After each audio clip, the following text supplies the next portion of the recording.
ரோமர் 8:1 அசல் கிரேக்கத்தின் அடிப்படையில் கிறிஸ்து இயேசுவுக்குள் இருப்பவர்களுக்கு ஆக்கினை தீர்ப்பில்லை.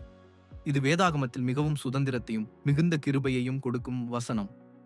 நீங்கள் இதை NIV மற்றும் NASBT ஆங்கில வேதாகமத்திலும் அசல் கிரேக்க வாசகத்தில் உறுதிப்படுத்திக் கொள்ளலாம்.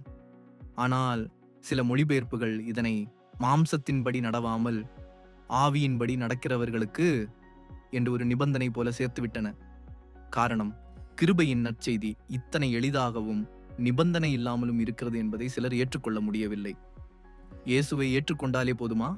கிறிஸ்துவில் இருப்பதாலே முழுமையாக நியாய தீர்ப்பிலிருந்து விடுபட முடியுமா என்று மனித புத்தி எப்போதும் ஒரு நிபந்தனை தேடுகிறது. ஆனால் தேவன் நமக்கு கொடுத்த கிருபை நிபந்தனையற்றது. கிருபையினாலே விசுவாசத்தை கொண்டு இரட்சிக்கப்பட்டீர்கள். இது உங்களால் உண்டானதல்ல, இது தேவனுடைய ஈவு. எபேசியர் 2:8 என்று வேதாகமம் தெளிவாக சொல்கிறது. அசல் கிரேக்கத்தில் பவுல் எந்த நிபந்தனையும் இணைக்கவில்லை. இவ்வசனம் மிக எளிமையானது, நேரடியானது, வல்லமையானது. கிறிஸ்து இயேசுவுக்குள் இருப்பவர்களுக்கு ஆக்கினை தீர்ப்பில்லை. உதாரணமாக, சிலுவையில் இருந்த கள்ளனை நினைத்து பாருங்கள். அவன் ஆவியின்படி நடக்க முடியவில்லை. அவன் திருந்திக் கொள்ளவும் முடியவில்லை. அவனிடம் செய்ய எதுவும் இல்லை. ஆனால் அவன் விசுவாசித்தான்.